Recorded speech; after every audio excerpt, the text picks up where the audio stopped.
Yo, what's going on everybody? It's your boy Nelly Nell from Hoop Life. Today I bring you a super highly anticipated sneaker review, the Nike PG4s. But before we start, I got to ask, did y'all cop your Hoop Life shirts yet? The Hoop Life merch has officially launched and it's been hot selling. So for those of you guys who haven't copped your shirts yet, make sure to head over to hoopnlife.shop or just click on the link in the description box down below and go cop yourself some shirts. Man, when I first saw these, I was like, damn joints doo-doo. I was definitely not feeling the aesthetics of the PG4s and how they look. But as more colorways started to surface, such as the Gatorades, the Plaids, and even Paul George's PE colorways, I'm like, okay, you know, they aight. You know, they starting to grow on me, they not bad. But for the first release, you know, I got the worst colorway of them all. The black and white with the silver swoosh colorway. Some of you guys may say, oh, that looks, you know, simple and clean. But to me, I don't think these look that good.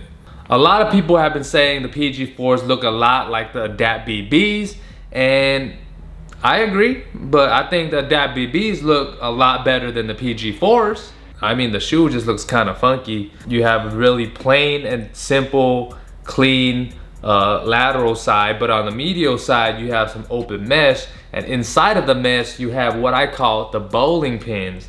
You know, when these first drop, I'm like, oh shoot, Nike's dropping the PG bowling pin 4s, because you can't tell me that the inside of this shoe don't look like bowling pins. As far as tech goes, there's some new in the PG4s, so let's get it popping and see what it's all about. As always, we're gonna start off with the traction. The PG4 has a circular traction pattern that offers multi-directional grip and control. The traction on these, I would say, is pretty solid, you know, for indoor and outdoor use. I hooped in these indoor and outdoors, didn't really have much of a big problem. Although I would say in the translucent areas of the outsole where you see, you know, that blue area, oftentimes you do tend to slip a bit here and there. Overall, I think the traction is really solid. The circular nubs do a really good job on letting you move, you know, freely in a multi-directional way, you know, giving you traction in every step that you go. Wiping is definitely needed if you guys are hooping on a dusty court, especially, you know, with the narrow grooves that the PG4 also has. But I think overall, the traction on the PG4 is pretty solid.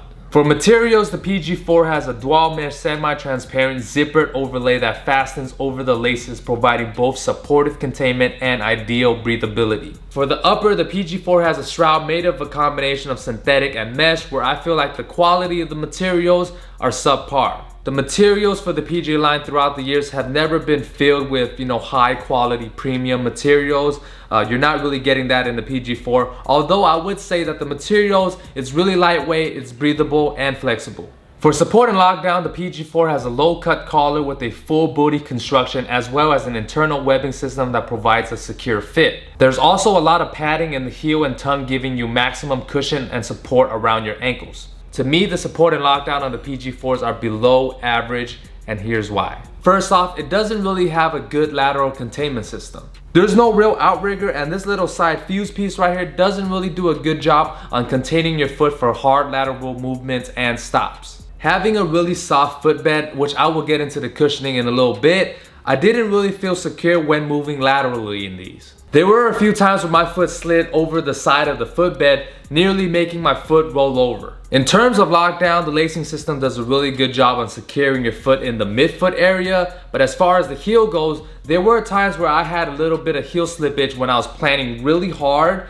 and the back of my foot would come up, or when someone stepped on the back of my shoe and then the shoe would come off. Zipping the shoe up gives you a slightly better feel of support and containment compared to when you don't zip it up, although the zipper tends to zip down or zip loose during play. The PG4 has a full-length air strobo footbed made up of an ultra lightweight air unit, creating a near instantaneous feeling of responsiveness. The strobo system replaces the strobo board, making the cushion sit closer to your foot. By far the best aspect of the shoe. When I first tried these on, I was like, yo, the cushion on these feel mad comfortable.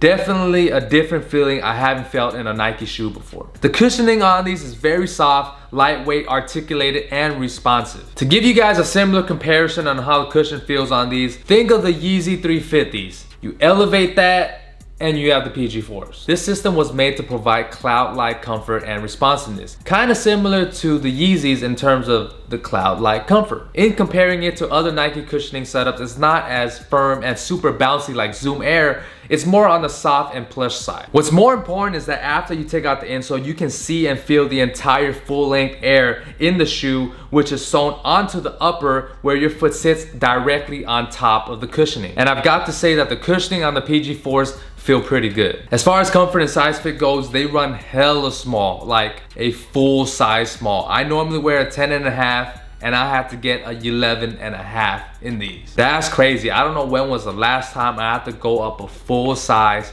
for a basketball shoe. Some of you guys might only have to go up a half a size, but I'm pretty sure that there are some that might have to go up a full size. It's probably due to the heavy padding in the back heel where it pushes your foot up forward, making my toes squished and jammed in the front when I was wearing a 10.5, and I was like, yo, this ain't it, man. I need a bigger size. So I definitely recommend y'all to go up in size in these, and definitely go in store and try it on and see what your size feel like before you guys purchase them. As far as comfort goes, I've got to say the PG4 feels really comfy. You get a real snug like fit in them. There's nice cushion all around your ankles and underneath your foot. As far as pricing goes, Nike PG4 retails for $110. A really good price point for the amount of tech that you're getting in a hoop shoe. It's nearly half the price point of other hoop shoes, and I'm really glad that PG and Nike have kept his sneakers at this price point. And for my overall rating, I'm gonna give the Nike PG4s a 3 out of 5. There are a lot of great aspects of the shoe, but there are some subpar ones. The good, the traction, and definitely the cushion. The so-so, the support and lockdown, and materials. But overall, as a whole, it's still a pretty solid hoop shoe, especially for $110.